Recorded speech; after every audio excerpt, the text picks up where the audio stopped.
ಎನ್ನ ಸದ್ಗುರುದೇವನನ್ನ ಮನೋಮಂದಿರದಲ್ಲಿ ಸ್ಮರಣೆ ಮಾಡಿಕೊಂಡು ಎನ್ನ ಆರಾಧ್ಯ ಗುರುದೇವ ಭಕ್ತರ ಕಾಮಧೇನು ಕಲ್ಪವೃಕ್ಷ ಮಹಾನ್ ತಪಸ್ವಿ ಲಚ್ಚಾಣದ ಸಿದ್ಧಲಿಂಗ ಅಪ್ಪಂಗಳನ್ನ ಮನದಲ್ಲಿ ಸ್ಥಾಪಿಸಿಕೊಂಡು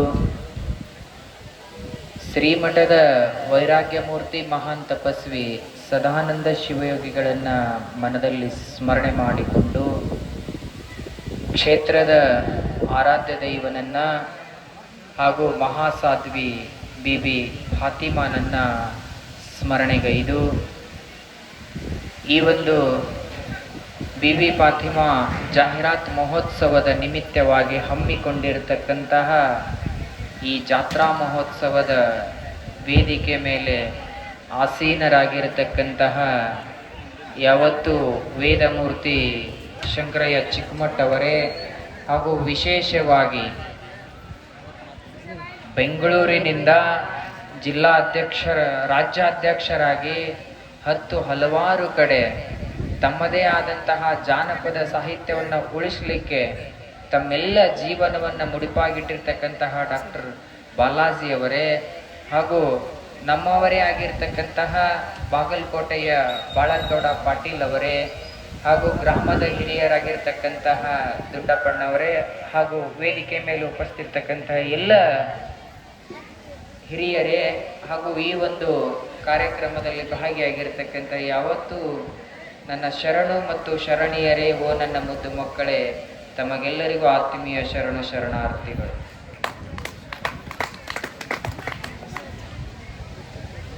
ಬಹುಶಃ ಬಹಳಷ್ಟಿಲ್ಲ, ನೀವು ಜರ ಗಟ್ಟಿಯಾಗಿ ಕುಂಡ್ರಿ. ಮಳೆರಾಯ ಏನೂ ಬರುವುದಿಲ್ಲ.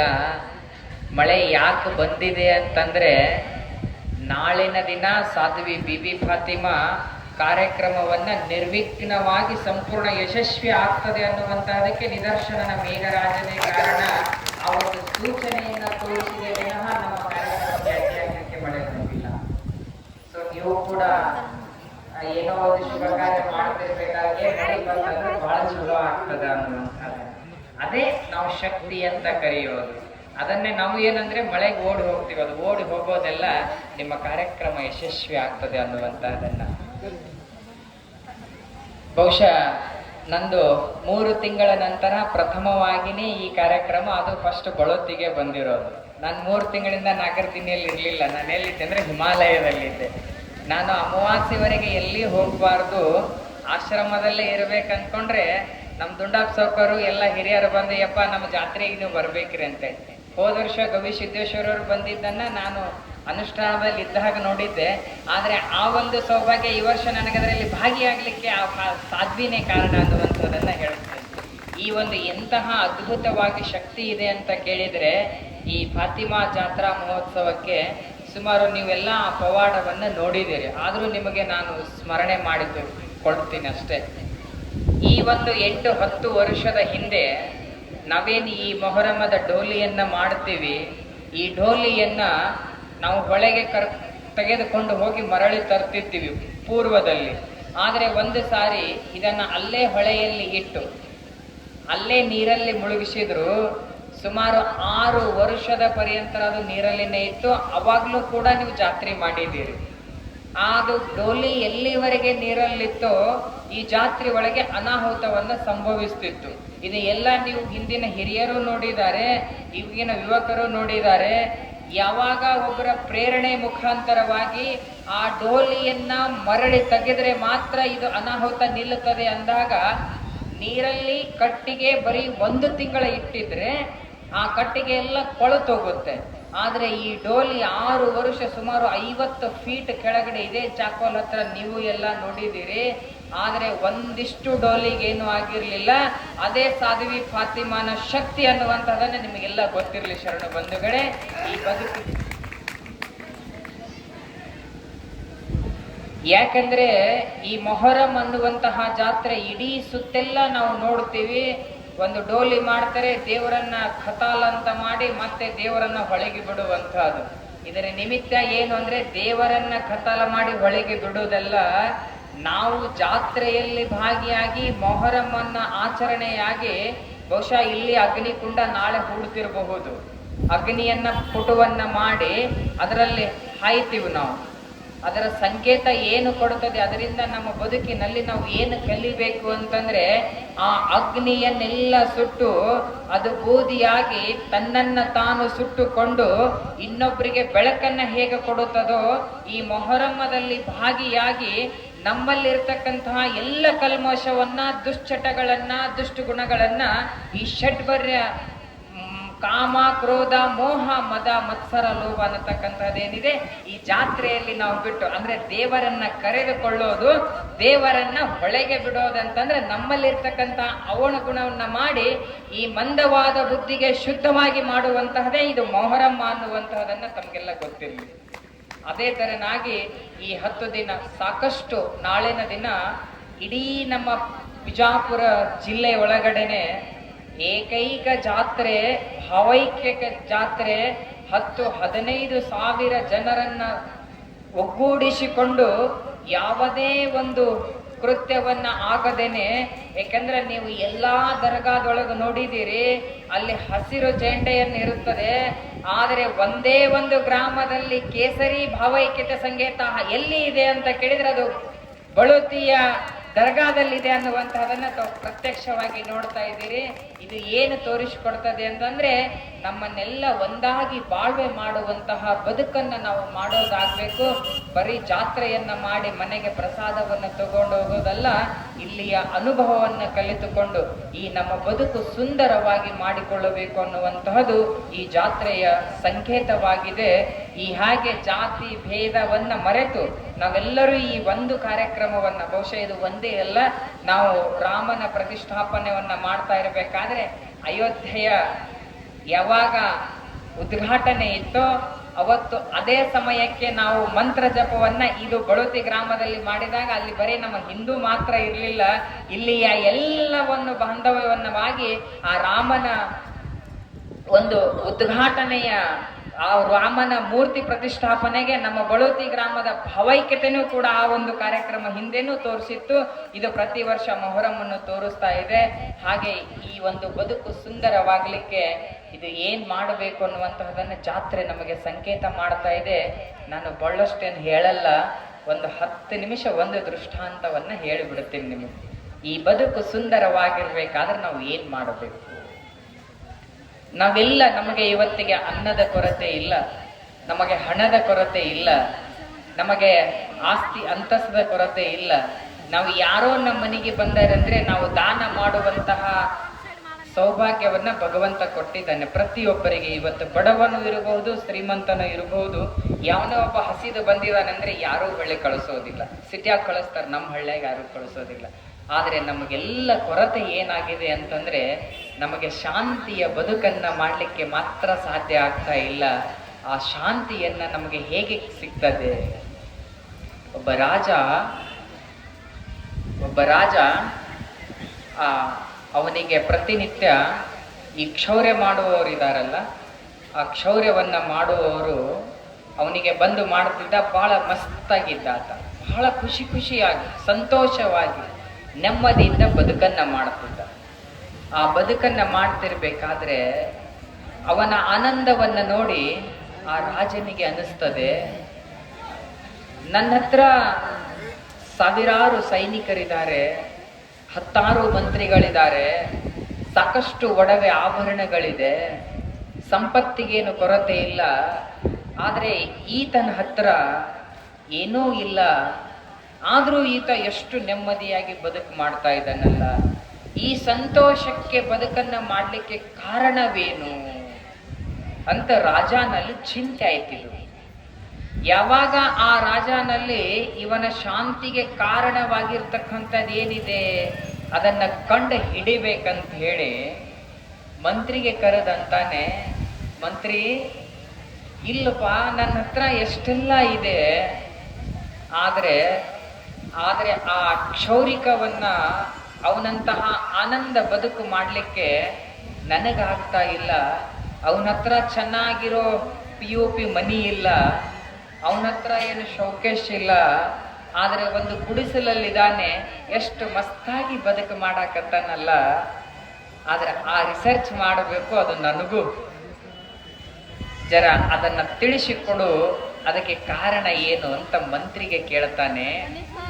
ಯಾವಾಗ ಮಂತ್ರಿಗೆ ಕೇಳ್ತಾನೋ ಆ ಮಂತ್ರಿ ಅಂತಾನೆ ಇದರ ಕಾರಣ ನಿಮಗೆ ಹುಡುಕಿ ಕೊಡ್ತೀನಿ, ಇದನ್ನ ನೋಡ್ರಿ ಅಂತ ಹೇಳಿ ಯಾವಾಗ ಕ್ಷೌರಿಕ ಮರದಿನ ಮತ್ತೆ ರಾಜನಿಗೆ ಈ ತಲೆಯನ್ನ ಮತ್ತು ಈ ಸೇವಿಂಗ್ ಅನ್ನ ಮಾಡ್ಲಿಕ್ಕೆ ಬರ್ತಾನೋ, ಆ ಕ್ಷೌರಿಕನ ಹತ್ರ ಮಂತ್ರಿ ಹೋಗ್ತಿರ್ಬೇಕಾದ್ರೆ ಒಂದು ಚೀಲವನ್ನ ಕೊಡ್ತಾನೆ. ಒಂದು ಚೀಲವನ್ನ ಕೊಟ್ಟು ಆ ಚೀಲದಲ್ಲಿ 99 ನಾಣ್ಯಗಳಲ್ಲಿ ಇರ್ತಾವೆ. ಅವು ಯಾವ ನಮ್ಮ ಹತ್ರ ಇರೋ ಕಾಯಿನಲ್ಲ, ಸುವರ್ಣದ ನಾಣ್ಯಗಳು. 99 ಸುವರ್ಣದ ನಾಣ್ಯಗಳಿರ್ತವೆ. ಅದು ಇದ್ದು ಆ ಕತೆ ಹೆಸರೇ ನಿನ್ಯಾಣವ ಕಥೆ ಅಂತ ಕರೀತಾರೆ. ನೀವು ಅಮರಕೋಶದಲ್ಲಿ ಈ ಮಾತನ್ನ ಸಿಗುತ್ತೆ. ಆ 99 ಕಾಯಿನ್ ಹಾಕಿದಾಗ ಇದನ್ನ ಮಂತ್ರಿ ಆ ಕ್ಷೌರಿಕನಿಗೆ ಕೊಡ್ತಾನೆ. ಅದನ್ನ ತಗೊಂಡು ಮನೆಗೆ ಹೋಗ್ತಾನೆ. ಆ ಮನೆಗೆ ಹೋಗಿ ಎಣಿಸ್ತಾನೆ, ಅಲ್ಲೆಲ್ಲಿ 99 ಇದಾವಲ್ಲ, 100 ಇದ್ರೆ ಬಹಳ ಚಂದ ಆಗಿತ್ತು ಅಂತ ಅನ್ಕೊಂಡು ವಿಚಾರ ಮಾಡಿ ಇದಕ್ಕೊಂದು ಸೇರಿಸಿದ್ರೆ ಸಾಕು, ಇದು 100 ಆಯ್ತು ಅಂದ್ರೆ ನನಗ ತೃಪ್ತಿ ಇದೆ ಅಂತ ಅನ್ಕೊಂಡು ಆ 100 ಮಾಡ್ಲಿಕ್ಕೆ ಹೋಗ್ತಾನೆ. ಅವನಿಗಿರೋ ಪಗಾರ ಆ ಒಂದು ನಾಣ್ಯ ಆಗಬೇಕಾದ್ರೆ ಸುಮಾರು 15 ದಿನ ಬೇಕಾಗಿತ್ತು. ಇವ ದಿನ ಆ ರಾಜ ಕೊಡುವಂತಹ ತನ್ನ ಕಾಯಕಕ್ಕೆ ಕೂಲಿಯಾಗಿ ಕೊಡುವಂತಹ ಪಗಾರವನ್ನು ತೆಗೆದುಕೊಂಡು ಮನೆಗೆ ಬರ್ತಿದ್ದ, ಮಸ್ತಾಗಿದ್ದ, ಅದನ್ನ ತಗೊಂಡು ಹೋಗ್ತಿದ್ದ. ಅವ ಅಂಗಡಿಯಲ್ಲಿ ರೇಷನ್ ಅನ್ನ ತಗೋತಿದ್ದ, ಬದುಕನ್ನ ಮಾಡುತ್ತಿದ್ದ. ಯಾವಾಗ ಇದು 100 ಮಾಡುವಂತಹ ಭಾವನೆ ಬಂತೋ ಆವಾಗ ಮರುದಿನನೇ ತಗೊಂಡ ಒಯ್ದು ಹಾಕ್ಬೇಕಂತಾನೆ. ಇನ್ನು 8 ದಿವಸ 8 ದಿನಗಳ ಪರ್ಯಂತರ ನಾನು ಕೆಲಸ ಮಾಡಿದ್ರೆ ಒಂದು ನಾಣ್ಯ ಸುವರ್ಣದಾಗ್ತದೆ, ಇದನ್ನ ಹಾಕಿದ್ರೆ 100 ಆಯ್ತು ಅಂತ 8 ದಿನ ಉಪವಾಸ ಬಿದ್ದ. 8 ದಿನ ಉಪವಾಸವನ್ನ ಬಿದ್ದು ಮನೆಯಲ್ಲಿ ಒಂಥರ ಚಿಂತೆಗೆ ಒಳಗಾಯಿತು ಬದುಕು. ಆವಾಗ ಇವನಲ್ಲಿ ಮುಖದ ಮೇಲೆ ಮಂದಹಾಸ ಇರುವುದನ್ನು ಹೋಗಿ ಅವನಲ್ಲಿ ದುಃಖವನ್ನ ಕಾಣ್ಲಿಕ್ಕೆ ಪ್ರಾರಂಭ ಆಯಿತು.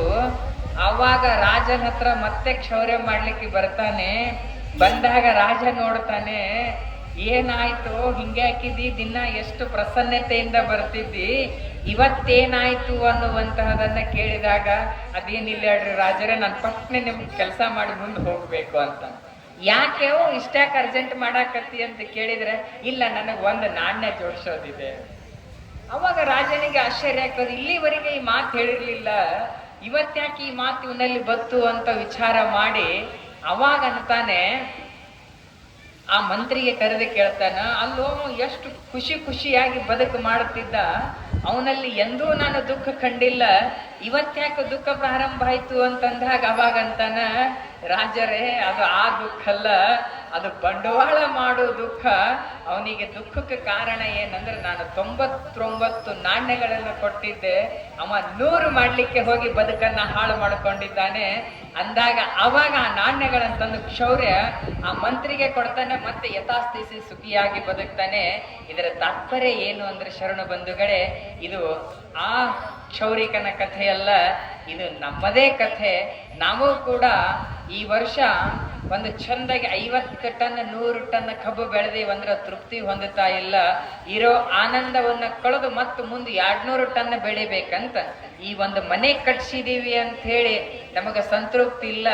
ಇನ್ನೊಬ್ಬರ ಮನೆಯನ್ನ ನೋಡಿ ಆ ನಮ್ಮ ಮನೆಯ ಸಂತೋಷವನ್ನು ಕಳೆದುಕೊಳ್ತಾ ಇದ್ದೀವಿ. ಯದ್ಭಾವಂ ತದ್ಭವತಿ ಭಗವದ್ಗೀತೆಯಲ್ಲಿ ಹೇಳಿದ ಹಾಗೆ ನಮ್ಮ ಶಕ್ತ್ಯಾನುಸಾರವಾಗಿ ಭಗವಂತ ನಮಗೆ ಏನು ಕೊಟ್ಟಿದ್ದಾನೋ ಅದರಲ್ಲಿ ತೃಪ್ತಿ ಇದ್ರೆ ಈ ನಮ್ಮ ಬದುಕು ಬಹಳ ಸುಂದರವಾಗಿ ಸಾಕ್ತದೆ. ನಾವು ನೆಮ್ಮದಿಯಿಂದ ಸಾಕ್ತೀವಿ. ಈ ನೆಮ್ಮದಿಯನ್ನ ನಮಗೆ ಸಿಗಬೇಕಾಗಿತ್ತಂದ್ರೆ ಯಾವ ಆಸ್ತಿ ಅಂತಸ್ತು ನಾವು ಇವತ್ತು ಲಕ್ಷ ಅಲ್ಲ, ಕೋಟಿ ಅಲ್ಲ. ಮೊನ್ನೆ ಅಂಬಾನಿ 5,000 ಕೋಟಿ ಖರ್ಚು ಮಾಡಿ ಮದುವೆ ಮಾಡಿದ್ರು. ನೀವು ಅಂಬಾನಿಗೆ ಹೋಗಿ ಕೇಳಿದ್ರ, ನೀ ಸಂತೋಷವಾಗಿದ್ದೇನೆ, ನನಗೆಲ್ಲನೂ ಇದೆ ರೀ, ಆದ್ರೆ ನನಗೆ ಶಾಂತಿನೇ ಇಲ್ಲ, ನಿದ್ರಿನೇ ಬರಾಕತ್ತಿಲ್ಲ ಅಂತ. ನಿಜವಾದ ಶ್ರೀಮಂತ ಇವತ್ತಿನ ದಿನ ಯಾರು ಅಂತ ಕೇಳಿದ್ರೆ ಯಾಮ ಸಂಪೂರ್ಣವಾಗಿ ಆರೋಗ್ಯವಂತನಿದ್ದಾನೋ ಅವನೇ ನಿಜವಾದ ಶ್ರೀಮಂತ ಇದ್ದಾನೆ. ಆ ಆರೋಗ್ಯವಾಗಿ ಇರ್ಲಿಕ್ಕೆ ಕಾರಣ ಏನು ಅಂತಂದ್ರೆ ನಾವು ಯೋಗವನ್ನ ಮಾಡಬೇಕು, ಒಂದಿಷ್ಟು ಪೂಜೆಯನ್ನ ಮಾಡಬೇಕು, ಒಂದಿಷ್ಟು ಧ್ಯಾನವನ್ನ ಮಾಡಬೇಕು. ಜಪತೋ ನಾಸ್ತಿ ಪಾತಕಃ, ಎಲ್ಲಿಯವರೆಗೆ ಭಗವಂತನ ಮೇಲೆ ಶ್ರದ್ಧೆಯನ್ನು ಇರುವುದಿಲ್ಲೋ ಅಲ್ಲಿವರೆಗೆ ಭಗವಂತನ ಫಲ ನಮಗೆ ಸಿಗುವುದಿಲ್ಲ. ನೀವು ಎಲ್ಲ ಅನ್ಬೋದು, ಅಪ್ಪವ್ರೆ ನಮಗೆ ಯಾವ ದೇವರು ಉಳಿಲಿಲ್ರಿ, ಎಲ್ಲಾ ದೇವ್ರಿಗೂ ಹೋಗಿವಿ ಆದ್ರೂ ನಮ್ಮದೇನು ಶುದ್ಧ ಆಗಿಲ್ಲ ಅಂತ. ಯಪ್ಪ ನಾವು 10 ವರ್ಷ ಆತ್ರಿ ಮನಿ ದೇವ್ರಿಗೆ ಹೋಗ್ತೀವ್ರಿ, ನಮ್ಮ ಮ್ಯಾಲ ಮನಿ ದೇವರ ಕಣ್ಣ ಮುಚ್ಚಾನ್ರಿ. ಕಣ್ಣ ಯಾವತ್ತೂ ದೇವರ ಮುಚ್ಚಿಲ್ಲ. ಅದು ನಮ್ಮದೇನಾಗ್ಯದ ಅಂದ್ರೆ ನಾವು ಭಗವಂತನ ಹತ್ರ ಈಗ ಈ ಜಾತ್ರೆ ಒಳಗೆ ನಾಳೆ ಇಲ್ಲಿ ಹೊರಗನು ಒಂದಿಷ್ಟು ಭಿಕ್ಷಾ ಬೇಡಕ್ಕಂತ ಬಂದಿರ್ತಾರೆ. ನಾವು ಅವ್ರಿಗೆ ನೋಡಿ ಅಂತೀವಿ, ನಾವು ದೇವರಿಗೆ ದೊಡ್ಡ ಹೂವಿನ ಮಾಲಿ 1-2 ಟೆಂಗ ಕರ್ಪೂರ ತೊಗೊಂಡು ನಾವು ಬಂದೀವಿ. ನಾವು ಹೋಗಿ ಕಿಸಿಂದ್ರೆ 50 ರೂಪಾಯಿ ಖರ್ಚು ಮಾಡಿ ಅವನಿಗೆ ಒಂದು ಹಾರ 2 ತೆಂಗಿನಕಾಯಿ ತಂದು ಅವನಿಗೆ ಒಡೆದು ಅವನಿಗೆ 50 ಲಕ್ಷ ರೂಪಾಯಿ ಕೇಳಾಕತ್ತೀವಿ. ನಮಗಿಂತ ಭಿಕ್ಷುಕನೇ ಬಾಳ ಪಾಡ 10 ರೂಪಾಯಿ ಕೊಟ್ರೆ ತೃಪ್ತಿ ಇದನ್ನ ಸದಾ ಮನಸ್ಫೂರ್ತಿ ಹಾರೈಸ್ತಾನ, ನಿಮ್ಗೆ ಒಳ್ಳೇದಾಗ್ಲಿ ಅಂತೇಳಿ. ಬಟ್ ಆ ಭಿಕ್ಷುಕನಿಗೂ ನಮಗೂ ಏನು ವ್ಯತ್ಯಾಸ ಇಲ್ಲ. ಅವ ಲೋಕಲ್ ಬೇಕಾರೆ, ನಾವು ಇಂಟರ್ನ್ಯಾಷನಲ್ ಬೇಕಾರೆ. ಅವ ಲೋಕಲ್ ಭಿಕ್ಷುಕ, ನಾವು 10 ರೂಪಾಯಿ ಖುಷಿ ಅದನ್ನ ನಾವು ಲಕ್ಷ ಬಂದಿವ್ ನೀ ಕೇಳಾಕತ್ತೀವಿ. ಯಾವ ಕೇಳುವುದಿಲ್ಲೋ ಆತನೇ ಶ್ರೀಮಂತ ಇದ್ದಾನೆ. ಭಗವಂತನಲ್ಲಿ ಎಂತಹ ಪ್ರಾರ್ಥನೆಯನ್ನ ಮಾಡಬೇಕಂದ್ರೆ ಭಗವಂತನಿಗೆ, ಭಗವಂತ ನೀನು ಏನಾದರೂ ಕೊಡುತ್ತಿದ್ರೆ ನನಗೆ ಕಷ್ಟವನ್ನ ಕೊಡು, ಆ ಕಷ್ಟವನ್ನ ಸಹಿಸುವಂತ ಸಾಮರ್ಥ್ಯ ಕೊಡು ಅಂತ ಯಾವ ಜಿಜ್ಞಾಸನಲ್ಲಿರ್ತದೋ ಅವನೇ ಭಕ್ತನಾಗ್ಲಿಕ್ಕೆ ಸಾಧ್ಯ ಇದೆ. ಈ ರವೀಂದ್ರನಾಥ ಟ್ಯಾಗೋರ್ ಒಂದು ನೆನಪಾಗ್ತದೆ. ಪ್ರತಿನಿತ್ಯ ರವೀಂದ್ರನಾಥ ಟ್ಯಾಗೋರ್ ಅವರು ಇರುವಂತಹ ಸಂದರ್ಭದೊಳಗ ಅವ್ರ ಹೆಸರೆಲ್ಲ ನಿಮಗೆ ಗೊತ್ತಿರಬಹುದು. ರವೀಂದ್ರನಾಥ ಟ್ಯಾಗೋರ್ ನಮ್ಮ ಗೀತೆಯನ್ನ ಬರೆದಂತಹವರು. ನಾವು ಸ್ಕೂಲಲ್ಲಿ ಏನು ನಮ್ಮ ರಾಷ್ಟ್ರೀಯ ಗೀತೆಯನ್ನ ಹಾಡ್ತೇವೆ ಅದನ್ನ ಬರೆದಂತಹ ರವೀಂದ್ರನಾಥ ಟ್ಯಾಗೋರ್ ಅವರು ತಮ್ಮದೊಂದು ಸಣ್ಣ ಗುಡಿಸಲಿತ್ತು. ಭಗವಂತನ ಬೆಳಗ್ಗೆ ಪ್ರಾರ್ಥನೆಯನ್ನ ಮಾಡಿ ಪೂಜೆಯನ್ನ ಮಾಡುತ್ತಿದ್ರು. ಆದರೆ ರವೀಂದ್ರನಾಥ ಟ್ಯಾಗೋರ್ ಅವರು ಯಾವ ರೀತಿ ಭಗವಂತನಲ್ಲಿ ಕೇಳುತ್ತಿದ್ರೆ, ಭಗವಂತ ಎಲ್ಲರೂ ನಿನ್ನ ದೇವರ ಗುಡಿಗೆ ಬರ್ತಾರೆ, ಸಾವಿರ ಜನ ಕ್ಯೂ ಅಲ್ಲಿ ನಿಲ್ತಾರೆ, ನಿಂತು ಏನೋ ಬೇಡ್ತಾರೆ, ಆದರೆ ನಾನು ಬೇಡುವ ಭಕ್ತನಲ್ಲ. ಭಗವಂತ ನಿನ್ನ ಮನಸ್ಸಿನಲ್ಲಿ ಇಷ್ಟಿಟ್ಕೋ, ಒಂದು ದಿನ ಈ ಭಕ್ತನ ಮನೆಗೆ ಬರ್ತೀನಿ ಅನ್ನುವಂತಹ ಆಸೆಯನ್ನ ಇಟ್ಕೋ. ಆ ಆಸೆ ನೀ ಬರ್ತಿ ಅನ್ನುವಂತಹ ಭರವಸೆ ಇದೆ, ಅದುವರೆಗೆ ನಾನು ಕಾಯ್ತೀನಿ ಅನ್ನುವಂತಹ ತಾಳ್ಮೆಯಿಂದ ರವೀಂದ್ರನಾಥ ಟ್ಯಾಗೋರ್ ಪ್ರತಿನಿತ್ಯ 4 ಗಂಟೆಗೆ ಎದ್ದು ತಮ್ಮ ಸಾಧನೆಯನ್ನ ಮಾಡಿ ಭಗವಂತನನ್ನ ಒಲಿಸಿಕೊಂಡಂತಹ ರವೀಂದ್ರನಾಥ ಟ್ಯಾಗೋರ್ ಇವತ್ತಿಗೂ ಅಮರವಾಗಿದ್ದಾರೆ. ಅವರು ಯಾವತ್ತಿಗೂ ರವೀಂದ್ರನಾಥ ಟ್ಯಾಗೋರ್ ಅವರು ಸುಖಿ ಜೀವನವನ್ನ ಮಾಡಲಿಲ್ಲ. ಅವ್ರಿಗೆ ಕಷ್ಟವನ್ನ ಭಗವಂತ ಎಷ್ಟು ಪರೀಕ್ಷೆಯನ್ನ ಮಾಡಿದಾನಂದ್ರೆ, ನಮ್ಮ ಜೀವನದಲ್ಲಿ ಕಷ್ಟಗಳು ಬರ್ತಿದ್ರೆ ಅದು ಭಗವಂತನ ಪರೀಕ್ಷೆ ಅಂತ ನಾವು ಅನ್ಕೋಬೇಕು. ಆ ಪರೀಕ್ಷೆಯಲ್ಲಿ ಪಾಸ್ ಆದಾಗ ಆ ಭಗವಂತ ನಮ್ಮ ಮೇಲೆ ಕೃಪೆ ಮಾಡ್ತಾನೆ, ನಮ್ಮ ಯೋಗ್ಯತೆಗೆ ಭಗವಂತ ಫಲ ಕೊಡ್ತಾನೆ. ಅದಕ್ಕೆ ಒಂದಿಷ್ಟು ನಾವು ಭಗವಂತನ ಧ್ಯಾನ ಪೂಜೆಯನ್ನ ಮಾಡಿ ನಮ್ಮ ಬದುಕನ್ನ ಸುಂದರವಾಗಿ ಇಟ್ಕೊಳ್ಳೋಣ. ಮತ್ತೊಂದು ಸಮಯ ಇನ್ನೊಂದು ಕಾರ್ಯಕ್ರಮದಲ್ಲಿ ನಾವು ಹೆಚ್ಚಿನ ಚಿಂತನೆಯನ್ನ ಮಾಡಿ ಒಂದಿಷ್ಟು ಆಧ್ಯಾತ್ಮದಲ್ಲಿ ಪ್ರವೇಶ ಆಗುವಂತಹ ಕಾರ್ಯವನ್ನ ಮುಂದಿನ ಶ್ರಾವಣ ಮಾಸ ಇದು ಬಹಳ ಶ್ರೇಷ್ಠವಾಗಿರತಕ್ಕಂತಹ ಮಾಸ. ಶ್ರಾವಣ ಮಾಸ ನೀವು ಎಲ್ಲ ಮಾಡ್ತೀರವ. ಶ್ರಾವಣ ಮಾಸದ ಅರ್ಥ ಏನು? ಸೋಮವಾರ ಶಿವಪ್ಪನ ಗುಡಿಗೆ ಹೋಗಿ ಮುಂಜಾನೆ ಹೋಗಿ ಉಪವಾಸ ಇದ್ದು ವ್ರತವನ್ನ ಮಾಡಿ 1 ತಿಂಗಳ ನಾವೆಲ್ಲವನ್ನ ತ್ಯಜಿಸಿ ಶಿವಭಕ್ತರಾಗಿರುವಂತಹವರು ನಾವು ನಾನ್ ವೆಜ್ಜು ಕೂಡ ಸ್ವೀಕಾರ ಮಾಡಲ್ಲ. ಇದು ಅಮಾವಾಸ್ಯೆಯಿಂದ ಶ್ರಾವಣ ಪ್ರಾರಂಭ ಆಗ್ತದೆ. ಈ ಶ್ರಾವಣ ಮಾಸದಲ್ಲಿ ಶಿವ ಬಹಳ ಪ್ರಸನ್ನನಾಗಿರ್ತಾನೆ. ಶ್ರಾವಣ ಮಾಸ ಯಾಕೆ ಆಚರಣೆ ಮಾಡ್ತಾರೆ? ಶ್ರಾವಣ 1 ತಿಂಗಳು ಯಾಕೆ ಕೊಟ್ಟಿದ್ದಾರೆ? ಶ್ರಾವಣ ಮಾಸದಲ್ಲಿ ಮಾಡಿರ್ತಕ್ಕಂತಹ ಫಲಗಳು ನಮ್ಗೆ ಎಷ್ಟು ದೊರೆಯುತ್ತವೆ ಅನ್ನುವಂತಹ ಪ್ರಶ್ನೆ ಸಾಮಾನ್ಯವಾಗಿ ನಿಮ್ಮಲ್ಲಿ ಹುಟ್ಟುತ್ತದೆ. ಯಾಕಂದ್ರೆ ನೀವು ಈ ತಿಂಗಳನ್ನೇ ಮಾಡಬೇಕಾಗಿತ್ತು, ಶ್ರಾವಣದಲ್ಲೇ ರಥವನ್ನ ಯಾಕೆ ಇಡ್ತೀರಿ? ತಾಯಂದಿರು ಶ್ರಾವಣ ಮಾಸದೊಳಗೆ 16 ಸೋಮವಾರ ರಥ ಪ್ರಾರಂಭ ಮಾಡ್ತಾರೆ. ಯಾಕೆ ಮಾಡ್ತಾರೆ? ಶ್ರಾವಣ ಅಂತಹ ವಿಶೇಷ ಏನಂದ್ರೆ, ನಮ್ಮ ಋಷಿ ಮುನಿಗಳು ಎಷ್ಟು ಅದ್ಭುತವಾಗಿ, ನಾವು ಪ್ರಪಂಚದಲ್ಲಿ ನೀವೆಲ್ಲ ಅಂತೀರಿ ಯಪ್ಪ ನಾವೇನು ಸನ್ಯಾಸಿಗಳೇನ್ರಿ, ಸನ್ಯಾಸಿಗಳು ಎಲ್ಲ ಬಿಟ್ಟು ಗುಡ್ದಾಗ ಹೋಗಿ ತಪಸ್ ಮಾಡ್ತಾರ, ಭಗವಂತನ ಓಡಿಸ್ತಾರ. ನಮ್ಮ ಸಂಸಾರದೊಳಗೆ ನಮಗೆಲ್ಲಿ ಭಗವಂತನ ಹೋಲಿಸ್ಲಿಕ್ಕೆ ಆಗ್ತದೆ ಅಂತ. ಬಹುಶಃ ಸನ್ಯಾಸಿಗೆ ಎಷ್ಟು ಜಲ್ದಿ ಭಗವಂತ ಪ್ರಾಪ್ತಿ ಆಗ್ತಾನೋ ಗೊತ್ತಿಲ್ಲ, ಆದ್ರೆ ಪ್ರಪಂಚಿಕ ಬದುಕಲ್ಲಿ ಸಂಸಾರವನ್ನ ಮಾಡಿ ಭಗವಂತನನ್ನ ಒಲಿಸಿಕೊಂಡಂತವ್ರು ಇತಿಹಾಸದಲ್ಲಿ ಉಳಿದಾರೆ. ಅದು ಯಾರಲ್ಲಿ ನೋಡ್ಲಿಕ್ಕೆ ಸಿಗ್ತದೆ ಅಂತಂದ್ರೆ ನಾವು ವಾರ್ಕರಿ ಸಂಪ್ರದಾಯದೊಳಗೆ ನೋಡ್ಬೋದು. ಪಂಡ್ರಪುರಕ್ಕೆ ಎಲ್ಲರೂ ಹೋಗ್ತಾರಲ್ಲ, ಅದರಲ್ಲಿ ಯಾರೂ ಸನ್ಯಾಸಿಗಳಿರ್ಲಿಲ್ಲ, ಎಲ್ಲರೂ ಗೃಹಸ್ಥರೇ. ತುಕಡೇದಾಸ್ ಮಹಾರಾಜರನ್ನ ನೋಡ್ರಿ, ತುಕಾರಾಮರನ್ನ ನೋಡ್ರಿ, ಸಂತ ಜ್ಞಾನೇಶ್ವರರನ್ನ ನೋಡ್ರಿ, ನಾಮದೇವರನ್ನ ನೋಡ್ರಿ, ಇವರೆಲ್ಲರೂ ಕೂಡ ಪ್ರಪಂಚವನ್ನ ಮಾಡಿ ಭಗವಂತನನ್ನ ಕರೆಸಿಕೊಂಡಿರ್ತಕ್ಕಂತಹದ್ದು. ಅವರೇನು ಸನ್ಯಾಸಿಗಳಾಗಿರ್ಲಿಲ್ಲ. ಅದಕ್ಕಾಗಿನೇ ಈ ಶ್ರಾವಣ ಮಾಸ ಎಂತಹ ಶ್ರೇಷ್ಠವಾಗಿದೆ ಅಂತಂದ್ರೆ, ಈ ಶ್ರಾವಣ ಮಾಸದಲ್ಲಿ ನಾವು ಮಾಡುವಂತಹ ನಿಯಮ ವ್ರತಗಳೇನಿದ್ದಾವೆ, ಶಿವನನ್ನ ಪೂಜಿಸುವಂತಹದೇನು ಆಚರಣೆ ಇದೆ, ಇದು ನಮಗೆ ಒಂದು ವರ್ಷನೂ ಕೂಡ ಭಗವಂತನಿಗೆ ನೆನೆಸ್ಲಕ್ ಆಗ್ಲಿದ್ರು ಆಗದೇ ಇದ್ರೂ ಸಹಿತ 11 ತಿಂಗಳು ನೀವು ಏನೆಲ್ಲ ಮಾಡ್ರಿ, ಆದ್ರೆ 1 ತಿಂಗಳು ಮಾತ್ರ ಭಗವಂತನ ಬೆಳಿಗ್ಗೆ ಎದ್ದು ಸ್ನಾನ ಮಾಡಿ ಅವನ ಪಂಚಾಕ್ಷರಿ ಮಂತ್ರವನ್ನ ಯಾರ ಜಪ ಮಾಡ್ತಾರೋ ಅವ್ರ ಮೇಲೆ ಶಿವ ಕೃಪೆ ಆಗ್ತಾನೆ. ಅದಕ್ಕೆ ಈ ಶ್ರಾವಣ ಮಾಸವನ್ನ ಅಲ್ಲಿ ಓಂಕಾರ ಅನ್ನುವಂತಹ ಪದ ಏನಿದೆ, ಓಂಕಾರ ಅನ್ನುವಂತಹ ಮಂತ್ರ ಏನಿದೆ, ಈ ನಮಗೆಲ್ಲ ಈ ಮೂತ್ರಪಿಂಡಕ್ಕೆ ಮಲಪಿಂಡಕ್ಕೆ ಮಂತ್ರಮಯವಾಗಿ ಮಾಡುವಂತಹ ಮಾಸವೇ ಇದು ಶ್ರಾವಣ ಮಾಸ. ಈ ಶ್ರಾವಣ ಮಾಸವನ್ನ ಯಾರು ನಿಷ್ಠೆಯಿಂದ ಭಗವಂತನಲ್ಲಿ ಸಾಧನೆಯನ್ನ ಮಾಡ್ತಾರೆ, ತಮ್ಮೆಲ್ಲ ಕಷ್ಟಗಳು ಆ ಶಿವ ತಮ್ಮೆಲ್ಲ ನೋವುಗಳನ್ನ ದೂರ ಮಾಡಿ ಒಳ್ಳೆಯದನ್ನ ನಮಗೆ ಕರುಣಿಸ್ತಾನೆ ಅನ್ನುವಂತಹದನ್ನ ಹೇಳ್ತಾ, ನಿಮ್ಮೆಲ್ಲ ಬದುಕಲ್ಲಿ ನಿಮಗೆ ಬರತಕ್ಕಂತಹ ಕಷ್ಟಗಳು, ನಿಮಗೆ ಬರತಕ್ಕಂತಹ ನೋವುಗಳು ಆ ಸಾಧ್ವಿ ಫಾತಿಮಾ ಕ್ಷೇತ್ರದ ಆರಾಧ್ಯ ದೈವ ಗುರುಸಿದ್ಧಲಿಂಗ ಪರಮಾತ್ಮ ನಿಮಗೆಲ್ಲರಿಗೂ ಸುಖವನ್ನ ಪ್ರಾಪ್ತಿ ಮಾಡಲಿ ಅಂತ ಬಯಸ್ತಾ, ಈ ಒಂದು ಗ್ರಾಮಕ್ಕೆ ಒಳ್ಳೆಯ ಮಳೆ ಬೆಳೆ ಸಕಾಲಕ್ಕೆ ಆ ಭಗವಂತ ನೀಡಲಿ ಅಂತ ಪ್ರಾರ್ಥಿಸಿ, 12 ವಾಣಿಗಳು ಗ್ರಾಮ ಕೊಡುವೆ. ಶಿವಂಭೂಯ.